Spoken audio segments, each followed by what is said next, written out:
Министерството за внатрешни работи извести дека изминатиот ден тројца скопјани пријавиле каснување од куќе Скитник во полициските станици. Во 17 часот и 30 минути во полициската станица Центар, скопјанка пријавила дека во населбата Маџир Маало во Скопје нејзината малолетна ќерка била касната од куќе Скитник. Во 14 часот и 45 минути во полициската станица Карпош, скопјанец пријавил дека на улицата Митрополит Теодоси Гологанов во Скопје бил каснат од куќе Скитник.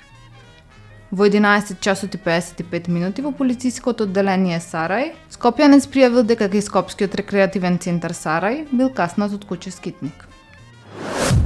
Секторот за внатрешни работи Скопје во текот на вчерашниот ден продолжи со контролата во областа на сообраќајот.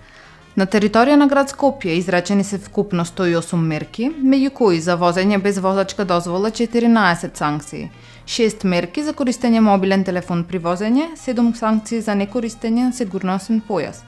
Сообраќајните контроли продолжуваат и во наредните денови.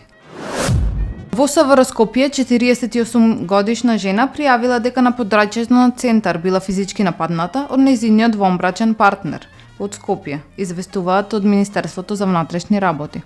По целосно документирање на случајот ќе следува соодветен поднесок. Институциите, општината и основното училиште по претседателските избори ќе парат решение за ученикот кој претепа наставник и нападна ученици, а потоа беше приведен од полицијата. Тим на Центарот за социјална работа поради социјалното однесување побара негова хоспитализација и надзор од доктор. Родителите од основното училиште Димо Хаџидимов се организираат да потпишат петиција, а доколку по изборите се донесе одлука, тој ќе биде префрлен во основното училиште Владо Тасевски. Таму е Скопје, град мој љубав лише, што ми расуте сни. Вечно ќе ја